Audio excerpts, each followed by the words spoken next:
بسم الله الرحمن الرحیم. کتونکو نن یو ویډیو مخ ته راغلی د اتاتارډ کوم چې د مسلم لیگ نن دغه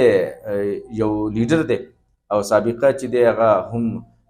ام ان ای پاتې شوی دی ام پی ای پاتې شوی دی. هغه که تاسو ګورئ هغه یو ویډیو چې دا په سوشل میډیا باندې وایرل شوی ده هغه چې دی خپل کلي ته تللی دی او ویلی کېږي چې یاره دی د یو کلي ته تللی دی خپلې حلقې کې اوټي غوښتو د خلکو نه خلکو چې دي ګټې راغستې دي او دی چې دی د ده ګاډی چې دی هغه دی په ګټو باندې ویشتی دی او دی بیا ډېر په تیزۍ سره چې دی د هغه ځینې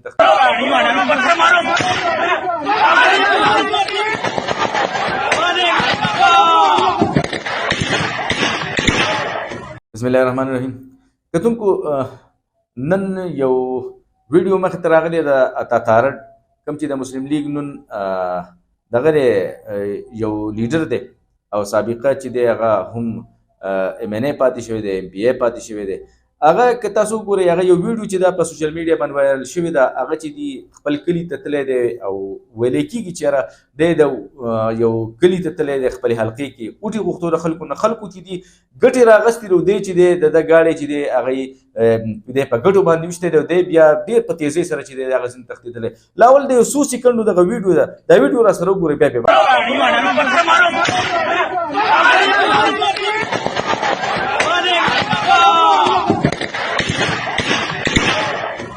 کتونکو تاسو دغه ویډیو وکتله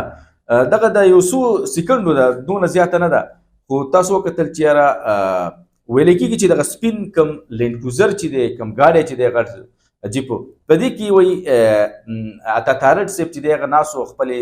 دیهاتي حلقه چې ده د هغې کلیو ته تللی و د اوټ غوښتو عوامي خلک چې دي هغې را دغه شوي دي او هغې دی په ګټو باندې ویشتی دی او د هغسې نه دی بیا په تیزۍ باندې چې دی تښتېدلی دی. کتونکو الیکشن کې دا خلک چې دي خلک نه تسلیموي او نه دوی له اوټ ورکوي. یو طرف ته د پی ټي آی مقبولیت دی هغې ته خلک چې دي داسې هغې داسې میسیجونه ورکوي چې یاره تاسو الیکشن ته چې دی هم مه ودرېږئ تاسو چې دی کمپین هم مه کوئ تاسو بل څه مه کوئ صرف الیکشن ته ودرېږئ او خپل د حلقې نه او چې دی خپل تاسو هیڅ د کمپین مه کوئ او ستاسو اوټ چې دی هغه به تاسو ته د الیکشن په ورځ باندې میلاویږي. بل طرف ته دا خلک ځي او چې دی خپل اوټ غواړي خو خلک چې دي په ګټو ولي. دې نه مخکې هم یو مسلم لیګي ام ان ای سابقه چې دی د هغه یو ویډیو مخې ته راغلی و چې د هغې حلقې ته تللی او هغه خلکو ته چې دی وایي اوټ راکړه خلک وایي چې یاره اوټ نه درکوه هغو ته بیا څه کنزل کړي دي او هغه کنزل نه وروسته بیا خلکو چې دي له ولې راغسې دغه یې وهلی دی. یو طرف ته دې خلکو دا راغلی بل طرف ته چې دي د پی ټي آی د خلکو چې دي هغه که دغه کوي کنونشن کوي که بل څه کوي دوی خو کم انتظامیه چې د هغې نه پرېږدي. بهرحال خلک چې دي هغه وایي چې یاره زمونږ کم سروېګانې چې څومره مختلف راځي چې یاره زمونږ اوټ چې دی هغه به د پی ټي آی په حق کړي. نو پکار دا ده چې یاره دا خلک کم چې دا 14 میاشتې حکومت د دې نه مخکې 10 کاله دوی په حکومت کې پاتې شوي دي ولې دې حد له لاړو چې یاره خلک چې دي هغې دوی ته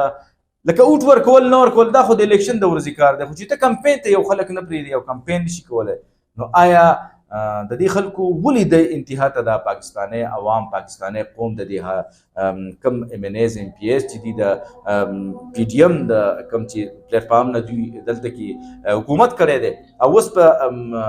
پی ټي آی مخالف دي ولې دا خلک دومره دې حد ته لاړل چې یاره دوی چې دي کمپین ته نه پرېږدي دوی چې دي دغه ته نه پرېږدي چې یاره دوی نه اوټ غواړي. حالانکې په کار خو دا دی چې یاره د الیکشن په ورځ باندې زه دا کم حرکتونه یا کم دې ته زه په ښه نظر نه ګورم چې یاره خلک رالیږي او هغې داسې وایلنس کوي داسې یو دغه کوي عمل کوي. الیکشن په ورځ باندې په کار چې اوټ چاته څوک ورکوي او چاته نه ورکوي په هغې کې دا فیصله په کار ده. بهرحال زموږ سیاسي کم ګوندونه چې دي د هغې کم ام ان ایز ام پی ایز مشران چې دي هغې ته په دې باندې سوچ په کار دی چې یاره داسې اخر